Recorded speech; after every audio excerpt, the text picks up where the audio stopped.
নবী সাল্লাল্লাহু আলাইহি ওয়াসাল্লাম একটা হাদিস বলেছেন, ভয়ঙ্কর হাদিস। কিয়ামতের মাঠে এই যে একটা অবস্থা বললাম, সবাই নবীদের দ্বারস্থ হবে, ঠিক এরকমই আদম আলাইহিস সালামকে আল্লাহ পাক ডাকবেন, ডেকে বলবেন যে তোমার সন্তানদের মধ্য থেকে জাহান্নামীদেরকে আলাদা করে দাও। আদম আলাইহিস সালাম বলবেন যে ইয়া আল্লাহ, কতজনকে আলাদা করে দিব? আল্লাহ পাক বলবেন প্রত্যেক হাজারে 999 জনকে জাহান্নামের জন্য আলাদা করো। চিন্তা করতে পারলেন? প্রত্যেক হাজারে 999 জনকে জাহান্নামের জন্য আলাদা করা হবে। হাদিসটা শোনার সাথে সাথেই সাহাবায়ে কেরাম রাদিয়াল্লাহু আনহু চোখ দিয়ে পানি ঝরঝর করে পড়তো। তখন নবী সাল্লাল্লাহু আলাইহি ওয়াসাল্লাম তাদেরকে বললেন যে তোমরা দুশ্চিন্তাগ্রস্ত হও না, কারণ জান্নাতে যারা যাবে তাদের মধ্যে আমার উম্মতের সংখ্যাই বেশি হবে।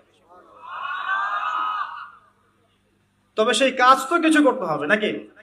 সেই কাজের মধ্যে প্রথম যেটা আপনাদেরকে বলছিলাম, 5 ওয়াক্ত নামাজ আল্লাহর ওয়াস্তে জামাতের সাথে আদায় করুন।